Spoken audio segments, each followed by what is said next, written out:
అందరికీ నమస్తే అండి. Good morning. నేను మీ శ్రీనివాస్ని. న్యూస్ అనాలిసిస్ వీడియోకి స్వాగతం. ఈనాడు, ఆంధ్రజ్యోతి, సాక్షి 3 పత్రికల్లో వచ్చిన వార్తలను అనలైజ్ చేస్తాను. సో ఈరోజు రేపు కూడా మీకు ఇలాగే ల్యాప్టాప్లోనే వీడియో వస్తుంది. ఆ తర్వాత నుంచి యాజ్ యూజువల్ స్టూడియోలో స్క్రీన్ మీద చెప్తాను. నిన్న అందరం చూసాం 5 రాష్ట్రాల ఎన్నికలు. ముఖ్యంగా పశ్చిమ బెంగాల్లో బీజేపీ స్వీప్ చేసినట్టే ఒక రకంగా సంచలనం. మరోవైపు తమిళనాడులో విజయ్, టీవీకే పార్టీ విజయ్ తిరుగులేని ఆధిక్యం దిశగా వెళ్ళి, అయితే మ్యాజిక్ ఫిగర్ రాలేదు కానీ సింగిల్ లార్జెస్ట్ పార్టీగా 107 సీట్లు గెలుచుకున్నారనమాట. సరే, ఎనాలిసిస్కి వెళ్ళడానికంటే ముందు సోషల్ మీడియా అనేది, అది యూట్యూబ్ కావచ్చు, ఫేస్బుక్ కావచ్చు, ఇన్స్టాగ్రామ్, ట్విట్టర్, ఏదైనా సరే నెగిటివిటీ ఎక్కువ ఉంటుంది. అంటే ఎవడు దొరుకుతాడా వాడిని విపరీతంగా వేసుకుందాం, ట్రోల్ చేద్దాం, తిడదాం, టార్గెట్ చేద్దాం అనే నెగిటివిటీ ఎక్కువ ఉంటుంది. ఇటువంటి సోషల్ మీడియాలో నేను కూడా ఒక పార్ట్నే. నేను ఈ 5 రాష్ట్రాల అసెంబ్లీ ఎన్నికల గురించి చెప్పే క్రమంలో ఫలితాలు ముందుగానే ఊహించి అంచనా వేసి చెప్పే క్రమంలో నిన్నగాక మొన్న సాయంత్రం ఒక వీడియో చేశాను. అండ్ చాలా వీడియోల్లో చెప్పాను, చాలా వీడియోల్లో కూడా చేశాను. విజయ్ పార్టీకి సింగిల్ డిజిట్టే వస్తుంది, రాదు, గెలవరు అని నేను చాలా వీడియోలో చెప్పాను, ఒప్పుకుంటా. అయితే నేను ఒక్కడనే కాదు, రిపబ్లిక్ టీవీ అండ్ పెద్ద పెద్ద సర్వే సంస్థలు, చాణక్య స్ట్రాటజీస్ లాంటి, పీపుల్స్ పల్స్ లాంటి పెద్ద పెద్ద సర్వే సంస్థలు, కేకే సర్వే కూడా విజయ్కి 13% ఓట్లు వస్తాయి, 9 లేదా 10 సీట్లు మాత్రమే వస్తాయని కేకే సర్వే కూడా చెప్పింది. ఇండియాలో ఒక 100 ఉంటే సర్వే సంస్థలు, స్ట్రాటజీ, ఈ సిఫాలజీ సంస్థలు, వీళ్ళందరూ 99 మంది విజయ్కి సింగిల్ డిజిట్ వస్తుందనే చెప్పారు, లేదా మ్యాక్సిమం ఒక 30 సీట్లు వస్తాయనే చెప్పారు. ఎవరు 100కు పైగా వస్తాయని చెప్పాల. ఒక్క మై యాక్సిస్ ఇండియా ఒక్కలే చెప్పారు. సో నేను కూడా దానిలో భాగంగానే తప్పు చెప్పా, విజయ్కి సింగిల్ డిజిట్టే వస్తుందని. అందరూ చెప్పి నేను ఒక్కడిని చెప్తే నన్ను టార్గెట్ చేయడంలో తప్పులేదు. కానీ నిన్న నన్ను కాకుల్లాగా, గెద్దల్లాగా విపరీతంగా పొడిశారు. అఫ్కోర్స్ నేను దానికి ప్రిపేర్ అయ్యి ఉన్నా. ఏ వీడియో పెట్టినా దాని కింద కామెంట్లేవే, నువ్వు తప్పు చెప్పావు, నువ్వు తప్పు చెప్పావు, నువ్వు తప్పు చెప్పావు. ఎస్, నేను తప్పు చెప్పాను. ఎంతమంది చెప్పలేదు? కేకే సర్వే అయితే ఒక పెద్ద ప్రెస్ మీట్ పెట్టి ఒక పెద్ద వీడియో రిలీజ్ చేసి మేము అలా చేసాం, మేము గ్రౌండ్ లెవెల్లో తిరిగాం, అది ఇది అన్నాడు. నేనేం గ్రౌండ్ లెవెల్లో తిరగలా, నేను అంచనా వేసా, గెస్ చేశా. నేను పశ్చిమ బెంగాల్ కరెక్ట్గానే చెప్పా, 160+ బీజేపీకి వస్తాయని చెప్పా, కట్టుబడి ఉన్నా. అండ్ పుదుచ్చేరి ఇవన్నీ కూడా చెప్పా. అత్యంత హోరాహోరీగా జరిగిన వెస్ట్ బెంగాల్లో నేను ఖచ్చితంగా బీజేపీ ఫామ్లోకి వస్తుంది, అధికారంలోకి వస్తుందని నన్ను పర్సనల్గా అడిగిన చాలామందికి చెప్పా. అయితే తమిళనాడు టీవీకే గెలుపుని ఎవరో అంచనా వేయలేకపోయారు. స్టాలిన్ కూడా ఓడిపోయారు వారి సొంత నియోజకవర్గంలో. సో అంటే నేను ఎందుకంటే ఇదంతా చెప్తున్నా, సోషల్ మీడియాలో మనం ఎంత నమ్మకంగా, ఎంత విలువైన కంటెంట్ ఇచ్చినా కాకుల్లా పొడిచేవాళ్ళు, గెద్దల్లా పొడిచేవాళ్ళు, నెగిటివిటీ చూసేవాళ్ళు, అవకాశం ఉంటే ట్రోల్స్ చేసేవాళ్ళు విపరీతంగా ఉంటారనమాట. సో అటువంటి వాళ్ళని తట్టుకుంటేనే మనం నిలబడగలం. ఎస్, నాకు ఇంకో వారం రోజుల పాటు వేధింపులు తప్పవు, పర్వాలేదు, నేను ప్రిపేర్ అయ్యి ఉన్నా. కాకపోతే సబ్జెక్ట్ రిలేటెడ్ కామెంట్స్ చేస్తే బాగుంటుంది. మొత్తానికి ఎవ్వరూ కూడా విజయ్కి ఇన్ని సీట్లు వస్తాయని అంచనా వేయలేదు, ఒక్క మై యాక్సిస్ కేకే సర్వే తప్ప. అందరూ విజయ్కి మ్యాక్సిమం 15% ఓటింగ్ వస్తుంది, 10-15 సీట్లు వస్తాయి, లేదా ఒకళ్ళు ఇద్దరు 30 సీట్లు పైగా వస్తాయని ఇచ్చినట్టున్నారు. సో మొత్తానికి తమిళనాడులో విజయ్ ప్రభంజనం. కొన్ని దశాబ్దాల తర్వాత మళ్ళీ ఒక సినీ నటుడు పార్టీ పెట్టి 34% పైగా ఓట్లు. ఎంజీఆర్ 1970స్లో పార్టీ పెట్టినప్పుడు ఎంజీఆర్ గారికి వచ్చిన ఓట్లు 31%. కానీ ఇప్పుడు విజయ్ పార్టీకి వచ్చిన ఓట్లు 34%. కమల్ హాసన్ ఫెయిల్ అయిన చోట, విజయకాంత్ ఫెయిల్ అయిన చోట, శరత్ కుమార్ లాంటి ఫెయిల్ అయిన చోట, పెద్ద పెద్ద హీరోలు, హేమీలు ఫెయిల్ అయిన చోట, కొన్ని దశాబ్దాల తర్వాత విజయ్ పార్టీ పెట్టి ఎవరితో పొత్తులకు వెళ్లకుండా సింగిల్గా ఇలా నిలదొక్కున్నారంటే చాలా మొండి పట్టుదల ఉంది, చాలా వ్యూహం ఉందన్నమాట. సో అట్లా విజయ్కి విజయం వరించింది. సొంత నియోజకవర్గాల్లో కూడా మమతా బెనర్జీ ఓడిపోయారు పశ్చిమ బెంగాల్లో, అండ్ స్టాలిన్ ఓడిపోయారు ఇక్కడ. సో ఇక్కడ ఈనాడులో చూసుకుంటే బెంగాల్లో భాజపా ప్రభంజనం, తమిళనాట దళపతి సంచలనం, మమత కోటను బద్దలు కొట్టిన మోదీ ద్వయం. బెంగాల్లో భారీ మెజార్టీ సాధించిన కమలదళం. 15 ఏళ్ల తృణమూల్ అధికారానికి తెర. ద్రవిడ పార్టీలను మట్టి కరిపించిన టీవీకే. తమిళనాడులో అతిపెద్ద పార్టీగా అవతరణ. సొంత స్థానాల్లో వాటం పాలైన మమతా బెనర్జీ, స్టాలిన్ గెలిచి పరువు దక్కించుకున్న విజయన్. కేరళలో యూడీఎఫ్ హవా. 3/200 మెజారిటీ కామ్రేడ్లకు పరాభవం. అస్సాంలో తిరుగులేని కమలం, భాజపా హ్యాట్రిక్ విజయం. పుదుచ్చేరిలో సామాన్యుడే రారాజు, రంగస్వామికే పట్టం. ఇట్లా ఇచ్చారు. మనం ఇక్కడ చూడొచ్చు. టీవీకేకు 108 ఇచ్చారు. యాక్చువల్ 107 సీట్లు, 108 అటు ఇటుగా ఉంది. సో ప్రభుత్వ ఏర్పాటుకు మరో 11 సీట్లు కావాలి టీవీకేకు. సో ఆ 11 సీట్లు కాంగ్రెస్కి ఎన్ని ఉన్నాయి? కాంగ్రెస్కి 5 ఉన్నట్టున్నాయి. ఆ 5 అంటే కాంగ్రెస్, విజయ్ పార్టీ పొత్తు పెట్టుకున్నా సరే అధికారానికి కావాల్సిన సీట్లు అయితే ఉండవు. ఇండిపెండెంట్లు ఉన్నారు ఒక 10 మంది. సో ఇండిపెండెంట్లు విజయ్ పార్టీకి సపోర్ట్ చేస్తే కొంత అధికారంలోకి రావచ్చు. అయితే ఒకటి మాత్రం నిజం, ఎప్పుడైనా సరే సంకీర్ణ ప్రభుత్వాలు ఒక్క ఎమ్మెల్యే సీట్ తక్కువ ఉన్నా సరే, మ్యాజిక్ ఫిగర్ కంటే 1-2 తక్కువ ఉన్నా సరే వాళ్ళ డిమాండ్లు తట్టుకోవడం కష్టం. సో ఇప్పుడు విజయ్ పార్టీకి ఎవరెవరైతే మద్దతు ఇస్తారో వాళ్ళందరి డిమాండ్లు, వాళ్ళ ఏమంటారు దాన్ని, వాళ్ళ కోరికలు, వాళ్ళ ఇంటర్నల్ అవినీతి వ్యవహారాలు తట్టుకోవడం కష్టమే. సరే మరి వాళ్ళన్నింటినీ తట్టుకొని రాజకీయాన్ని 5 ఏళ్ళు విజయ్ ఎలా నిలబెట్టుకుంటారు అనేది కీలకం. సో విజయ్తో కలిసేది ఎవరు? ఏ పార్టీకి దక్కన మెజార్టీ? 108 స్థానాలతో అధిపెట్ట పార్టీకి టీవీకి అని రాసుకొచ్చారు. అలాగే సాక్షిలో కూడా విజయ్ బ్లాక్ బస్టర్. తమిళనాట విజిల్ విన్నింగ్ సౌండ్. అస్సాంలో బీజేపీ హ్యాట్రిక్. కేరళలో యూడీఎఫ్, పుదుచ్చేరి ఎన్డీఏది. 49 ఏళ్ళ రికార్డు బడ్డలు. ఎంజీఆర్ తర్వాత చరిత్ర సృష్టించిన విజయ్. అది చూడొచ్చు. త్రిముఖ సమరంలో మట్టి కరిచిన ద్రవిడ పార్టీలు. అధికార డీఎంకే 2వ స్థానానికి, అన్నా డీఎంకే 3వ స్థానానికి పరిమితం. డీఎంకే కూటమి 74 సీట్లు, అన్నా డీఎంకేకి 53 సీట్లు. కొళకొత్తూరు నియోజకవర్గంలో సీఎం స్టాలిన్ ఓటమి. ఇప్పుడు విజయ్ 2 చోట్ల పోటీ చేశారు కదా, పెరంబూర్, తిరుచిరాపల్లి. 2 చోట్ల కూడా భారీ ఆధిక్యంతో గెలిచారు. సో ఒక చోట ఆయన రిజైన్ చేసి వారి తండ్రి కానీ లేదా త్రిష కానీ పోటీ చేసే అవకాశం ఉందంటున్నారు. ఇక దీది కోటకు మోదీ బీటలు. బెంగాల్ టైగర్. అసెంబ్లీ ఎన్నికల్లో అఖండ విజయం. 293 స్థానాలకు గాను 206 స్థానాలు కైవసం. బెంగాల్ చరిత్రలో మొట్టమొదటిసారిగా బీజేపీ సర్కార్. 1972 తర్వాత కేంద్రంలో, రాష్ట్రంలో ఒకే పార్టీ ప్రభుత్వం. 81 స్థానాలకు పరిమితమైన తృణమూల్ కాంగ్రెస్. భవానీపూర్ సువేందు అధికారి చేతిలో మమతా బెనర్జీ ఓటమి. కాంగ్రెస్కు కేవలం 2 సీట్లు, కమ్యూనిస్టులకు 2 సీట్లు. ఒకప్పుడు పశ్చిమ బెంగాల్ రాజకీయాలను శాసించిన కాంగ్రెస్ 2 సీట్లే. 34 ఏళ్ల పాటు పశ్చిమ బెంగాల్లో అధికారంలో ఉన్న కమ్యూనిస్టులకు కూడా 2 సీట్లే వచ్చాయి. సో ఇక్కడ కింద క్లియర్గా ఇచ్చారు ఎవరెవరికి ఎన్ని సీట్లు వచ్చాయి అనేది.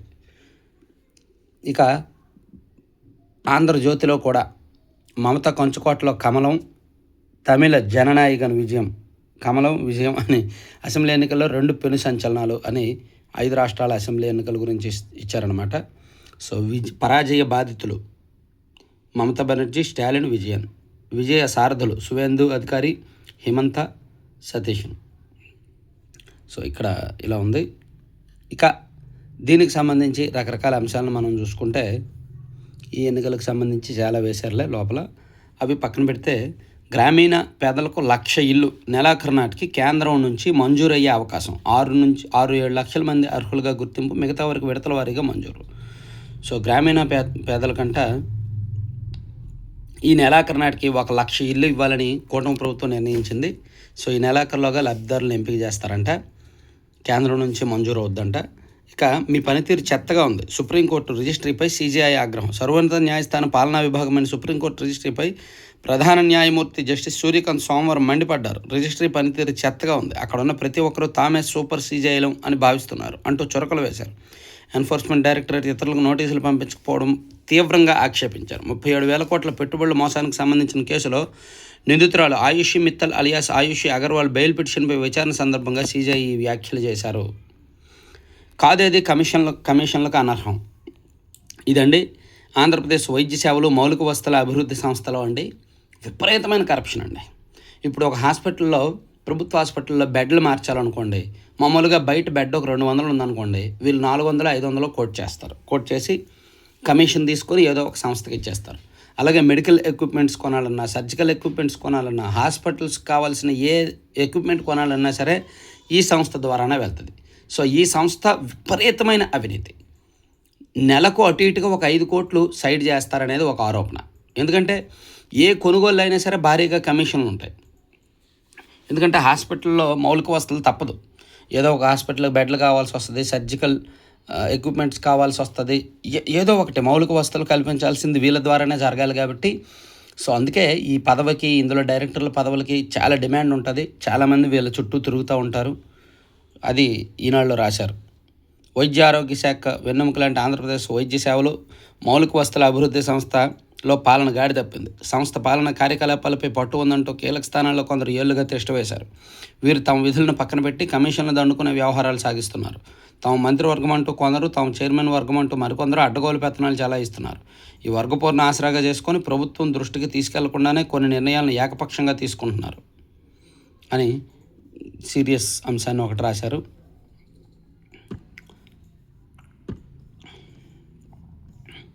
ఇక పిఎల్ఆర్ ప్రాజెక్ట్స్పై విజిలెన్స్ విచారణ. పిఎల్ఆర్ ఎవరిదో తెలుసు కదా, పెద్దిరెడ్డి రామచంద్రారెడ్డి గారికి సంబంధించింది. సో వైసీపీ హయాంలో గ్రామీణ ప్రాంతాల్లో రోడ్లు వర్క్లన్నీ వాళ్ళే చేశారు. ఈవెన్ ప్రభుత్వ అనుమతులు, పర్యావరణ అనుమతులు, అటవీ శాఖ అనుమతులు లేకుండానే పొంగనూరు నియోజకవర్గంలో ఒక సాగునీటి ప్రాజెక్టు కూడా కట్టేశారు. ఎటువంటి అనుమతులు లేకుండా ప్రభుత్వం కూడా వాళ్ళకు బిల్లులు చెల్లించేసింది. కానీ అది తప్పు, అది అడ్డగోలుగా కట్టారని ఈ ఎన్జీటీ ఆంధ్రప్రదేశ్ ప్రభుత్వానికి ఫైన్ వేసింది 25 కోట్లు. పిఎల్ఆర్ ప్రాజెక్ట్స్ వాళ్ళు లబ్ధి పొందడం ఏంటి, ప్రభుత్వం ఎన్జీటీకి ఫైన్ కట్టడం ఏంటి? అలాగే రాయలసీమ ఎత్తిపోతల పూర్తిస్థాయి అనుమతులు రాకుండానే, పూర్తిస్థాయి టెక్నికల్ అండ్ సాంకేతిక న్యాయపరమైన చిక్కులు తొలగించకుండానే రాయలసీమ ఎత్తిపోతలకు కూడా వీళ్ళు పనులు స్టార్ట్ చేశారు. 2,000 కోట్లకు పైగా ఖర్చు పెట్టారు పిఎల్ఆర్ ప్రాజెక్ట్స్. అది కూడా బిల్లులు చెల్లించేశారు. తీరా ఆ ప్రాజెక్టుకు అనుమతులు లేవు, అభ్యంతరాలు ఇంకా స్టిల్ ఉన్నాయి. పర్యావరణ శాఖ అనుమతులు ఇవ్వలేదు, ఎన్జీటీ అనుమతులు ఇవ్వలేదు, అటవీ శాఖ నుంచి అనుమతులు రాలేదు. రాయలసీమ ఎత్తిపోతలు, ఇప్పుడు ఆ రాయలసీమ ఎత్తిపోతల మీద వైసీపీ వాళ్ళు ఫైట్ చేస్తున్నారు. ఇక్కడ పిఎల్ఆర్ వాళ్ళకి గతంలో డబ్బులు ఇచ్చి 2,000 కోట్లకు పైగా బిల్లులు చెల్లించేశారు. ఇలా పిఎల్ఆర్ ప్రాజెక్ట్స్ వైసీపీ అధికారంలో ఉన్నప్పుడు విపరీతంగా పనులు చేశారనమాట. దాదాపుగా ఒక 15,000 కోట్ల పనులు చేశారు. అవి ఇవి రోడ్లు, ప్రాజెక్టులు అన్నీ కలిపి. వాటిలో అనేక అవినీతి వ్యవహారాలు ఉన్నాయి, జేబులో వేసుకున్నారు ఎక్కువ అనేది విజిలెన్స్ విచారణ ద్వారా బయటపెట్టాలని ప్రభుత్వం నిర్ణయించింది. సో వైకాపా ప్రభుత్వంలో చక్రం తిప్పిన మాజీ మంత్రి పెద్దిరెడ్డి రామచంద్రారెడ్డి కుటుంబ సభ్యులకు చెందిన పిఎల్ఆర్ ప్రాజెక్ట్స్కు ఆధ్వర్యంలో జరిగిన గ్రామీణ రహదారుల పనులపై రాష్ట్ర ప్రభుత్వం విజిలెన్స్ ఎన్ఫోర్స్మెంట్ విచారణకు ఆదేశించింది. ఆ సంస్థ ఆధ్వర్యంలో చిత్తూరు జిల్లాలో చేసిన పనులపై విచారించి నివేదిక ఇవ్వాలని పేర్కొంది. టెండర్ల ప్రాసెస్ నుంచి పనుల కేటాయింపు, నాణ్యత వరకు అన్ని కోణాల్లోనూ సమగ్రంగా పరిశీలించాలని ప్రభుత్వం ఆదేశించింది. ఇది లేదండి, ఒక గ్రామీణ రోడ్లే కాదు, అక్కడ జరిగిన సాగునీటి ప్రాజెక్టుల మీద కూడా వెళ్ళాలి. పిఎల్ఆర్ సంస్థకు సాగిలపడ్డ ఇంజనీర్లు అని ఇచ్చారు, కరెక్టే అది. ఇక శ్రీవారి ఆలయ మాడవీధులకు 4 వేదాల పేర్లు అంటండి. సో తిరుమలలో మాడవీధులు ఉన్నాయి కదా, ఆ మాడవీధులకు వేదాల పేర్లు పెట్టాలని టీటీడీ బోర్డు నిర్ణయించింది. ఇక చెట్టు కూలి ముగ్గురు, పిడుగుపాటుకు ఒకరు, అల్లూరు సీతారామ జిల్లాలో దుర్ఘటనలు జరిగాయండి నిన్న, అదొకటి ఇచ్చారు. ఇక రాష్ట్రంలో 1,00,000 కోట్లతో యుద్ధ విమానాల తయారీ ప్రాజెక్టు 15న పుట్టపర్తిలో సీఎం శంకుస్థాపన. శ్రీ సత్యసాయి జిల్లా పుట్టపర్తి సమీపంలో 5వ తరం 5th జనరేషన్ స్టెల్త్ యుద్ధ విమానాల తయారీ ప్రాజెక్టు ఏర్పాటు కానుంది. ఈ ప్రాజెక్టు దాని అనుబంధ పరిశ్రమల ద్వారా సుమారు 1,00,000 కోట్ల పెట్టుబడులు వస్తాయని అంచనా. దీనికి ఈ నెల 15న సీఎం చంద్రబాబు శంకుస్థాపన చేసే అవకాశం ఉంది. పరిశ్రమలే పరిశ్రమలు, పెట్టుబడులే పెట్టుబడులు, సూపర్ అసలు. సో ఇవన్నీ 5 రాష్ట్రాల ఎన్నికలకు సంబంధించి లోపల డీటెయిల్డ్గా పెద్ద వార్తలు వేశారు. మనం కూడా ఈరోజు అంతా 5 రాష్ట్రాల ఎన్నికల మీద కొంచెం డీటెయిల్డ్గా రకరకాల కోణాల్లో అనలైజ్ చేద్దాం. సో కాకుల్లో పొడిసే వాళ్ళు పొడిసే ఉంటారు, పొడుస్తూనే ఉంటారు, నేను అవి పట్టించుకోను.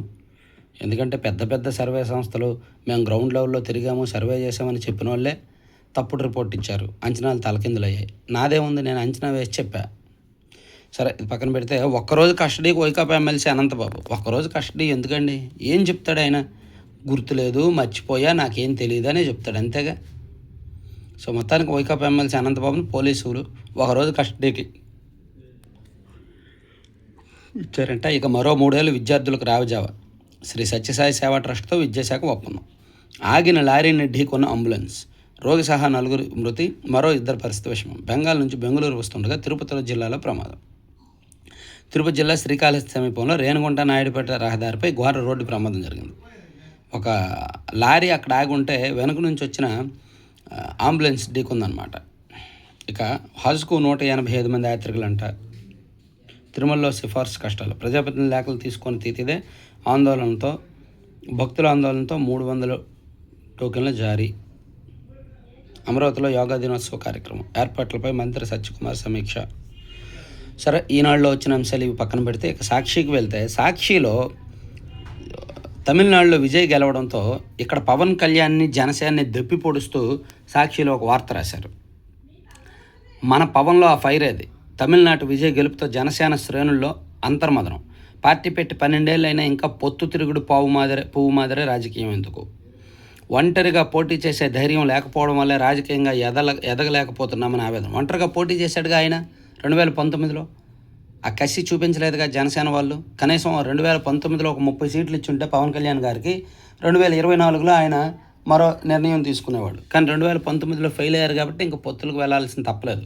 సో ఇది జనసేన పార్టీ శ్రేణుల అంతర్మదనం కాదు, ఇది సాక్షివాడి బాధ, వైసీపీ వాళ్ళ బాధ. ఏదో దెప్పి పడవాలి కదా జనసేనని అని. అక్కడ ఎవరైనా గెలిస్తే గెలిచిన వాళ్ళని చూపించి ఓడిన వాళ్ళని దెప్పి పడవడం మన సమాజానికి అలవాటే కదా. సో అందుకే ఆంధ్రప్రదేశ్ రాజకీయాలు వేరు, తమిళనాడు రాజకీయాలు వేరు. తమిళనాడులో ఒక వాక్యూమ్ ఉంది, దాన్ని విజయ్ అందిపుచ్చుకున్నారు. ఆంధ్రప్రదేశ్లో ఆ గ్యాప్ ఉన్నప్పటికీ, పవన్ అందిపుచ్చుకునే ప్రయత్నం చేసినప్పటికీ వ్యూహాత్మక తప్పిదాలు జరిగాయి. సో ముందు వైసీపీ, ఇప్పుడు పవన్ కళ్యాణ్ స్ట్రాటజీనే కరెక్ట్ నన్ను అడిగితే. ఆంధ్రప్రదేశ్లో పవన్ కళ్యాణ్ వెళ్తున్న స్ట్రాటజీ ఎందుకు కరెక్ట్ అంటే, జగన్మోహన్ రెడ్డి అనే వ్యక్తి మళ్ళీ గెలవకూడదు, మళ్ళీ అధికారంలోకి రాకూడదు అంటే ముగ్గురుగా పోటీ చేయకూడదు. అలా పోటీ చేస్తే మళ్ళీ హంగ్ వస్తుంది, అది కష్టం అని పవన్ కళ్యాణ్ గారు ఒక సుదీర్ఘ ప్రణాళికతో ఉన్నారు. సో లెట్ హిమ్ గో అంతే. ఇక అయ్యో బాబు, తమిళనాట ఫలించిన చంద్రబాబు ప్రచారం. ఆయన ప్రచారం చేసిన అన్ని నియోజకవర్గాల్లోనూ 3వ స్థానానికి ఎన్డీఏ అభ్యర్థులు. అది ఊహించిందేలే. ఇక మార్గదర్శి కేసు ఎక్కడితో ముగించాలంటే, రామోజీ ఆస్తులు అటాచ్ చేసి బాధితులకు పంచుతాం. సుప్రీంకోర్టు ధర్మాసనం ఘాటు వ్యాఖ్యలు. రామోజీ మృతితో మార్గదర్శిపై క్రిమినల్స్ ప్రొసీడింగ్స్ ముగియవు. ఇది కేవలం ఒక వ్యక్తికి సంబంధించిన వ్యవహారం కాదు, ప్రజాధనానికి సంబంధించిన చట్టాల ఉల్లంఘన. ఆర్బీఐ, ఏపీ, తెలంగాణ ప్రభుత్వాలు మార్గదర్శికి నోటీసులు జారీ. కేసు మూసివేయాలన్న మార్గదర్శి న్యాయవాది ముకుల్ రోహత్గి వాదనలకు సుప్రీంకోర్టు బ్రేక్. దర్యాప్తు దశలో కేసును హైకోర్టు కొట్టివేయడం, సుప్రీంకోర్టులో ఉండవల్లి పిటిషన్. సో మార్గదర్శి కేసు మూసేయాలి, రామోజీరావు గారు చనిపోయారు అని ముకుల్ రోహత్కి వాదించడంతో, ఒక వ్యక్తి చనిపోతే ఈ కేసును ముగించడానికి కుదరదు, అలా ముగించాలి అంటే వాళ్ళ కుటుంబ ఆస్తులన్నీ కూడా మేము జప్తు చేసి మొత్తం బాధితులకు పంచుతాము అని చెప్పి సుప్రీంకోర్టు ఘాటుగా వ్యాఖ్యానించింది నిన్న. సో అది సాక్షిలో హైలైట్ చేశారు. ఇక అప్పు చేయడంలో ఇది బాబు మార్క్ఫెడ్ ద్వారా 1800 కోట్లు అప్పు చేస్తున్నారంటండి. 23 నెలల్లో చంద్రబాబు సర్కారు చేసిన అప్పు 3,62,855 కోట్లు. సగటున రోజుకు చేసిన అప్పు 526 కోట్లు. సగటున నెలకు చేసిన అప్పు 15,776 కోట్లు అని రాశారు. ఇక జగనే నయం, రైతులను ఆదుకున్నారు.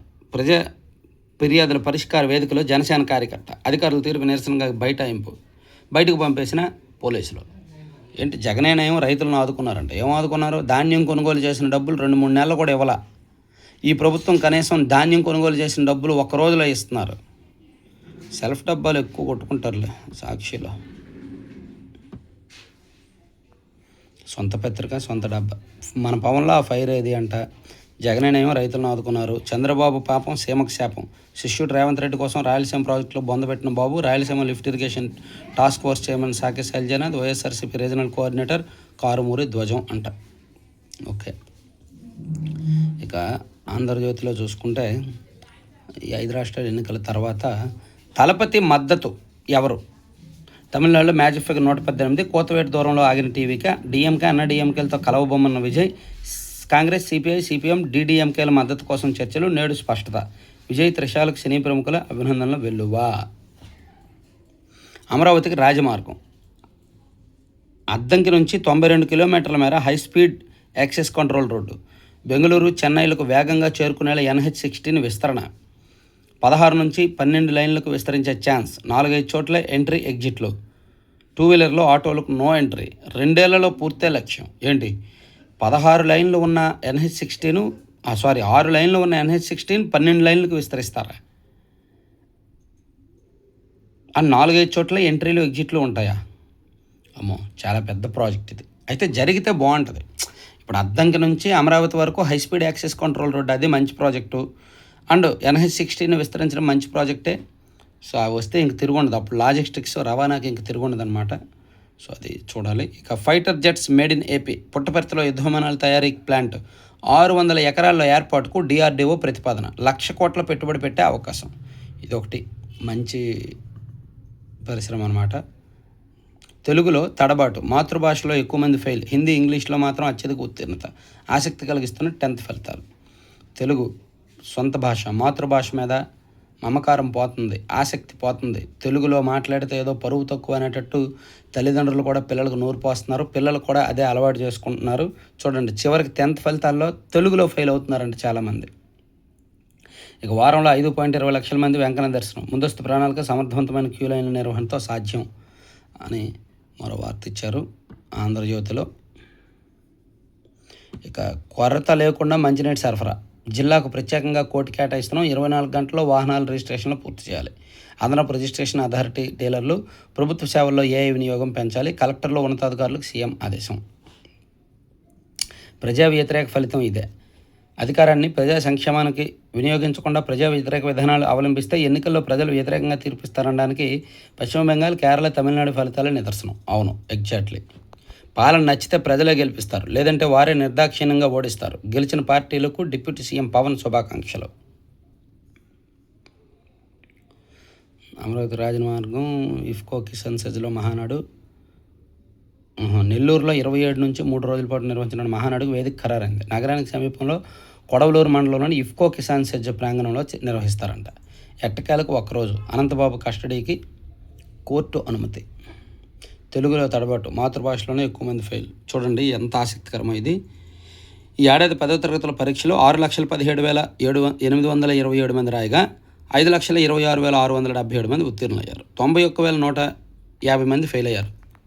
వీరిలో దక్షిణాది రాష్ట్రాల్లో హిందీ పట్ల సాధారణంగా శ్రద్ధ తక్కువ, ఇంగ్లీష్ అంటే మన విద్యార్థులు క్లిష్టంగానే భావిస్తారు. అయితే ఈ రెండింటిలోనూ తక్కువ మంది ఫెయిల్ కావడం గమనార్హం. సైన్స్లో 54,272 మంది, సోషల్లో 38,066 మంది, మ్యాథ్స్లో 39,722 మంది ఫెయిల్ అయ్యారు. ఇక ఇంగ్లీష్లో 8,771 మంది ఫెయిల్ అయ్యారు. హిందీలో 1,436 మంది మాత్రమే ఫెయిల్ అయ్యారు. తెలుగులో అత్యధికంగా 37,679 మంది ఫెయిల్ అయ్యారంటండి. నిజమేనండి, హిందీ ఇంగ్లీష్లో పాస్ అయ్యారంట, తెలుగులో మాత్రం ఇంత దారుణంగా ఫెయిల్ అయ్యారు. వీరిలో బాలికల కంటే బాలులే ఎక్కువ మంది ఉన్నారు. 82.68% మంది బాలురు పాస్ కాగా బాలికలు 87.9% మంది ఉత్తీర్ణులయ్యారు. సో తెలుగులో తడబాటు ఏంటో, తెలుగులో కూడా ఫెయిల్ అవ్వడం ఏంటో. 10th క్లాస్లో హిందీ కష్టం అంటారు, అందుకే అన్నింటికీ పాస్ మార్కులు 35 ఉంటే హిందీకి పాస్ మార్కులు మాత్రం 20 ఉంటాయి. అటువంటిది హిందీలో కూడా ఫెయిల్ అవ్వడం, సక్సెస్ అయ్యి తెలుగులో ఫెయిల్ అవ్వడం మాత్రం విడ్డూరమే అండ్ మన తెలుగు భాషకు ప్రమాదకరమే. సో ఎనీవే, ఇవి 3 పత్రికల్లో వచ్చిన వార్తాంశాలు. చివరి వరకు చూసిన ప్రతి ఒక్కరికి ధన్యవాదాలండి. Thank you very much.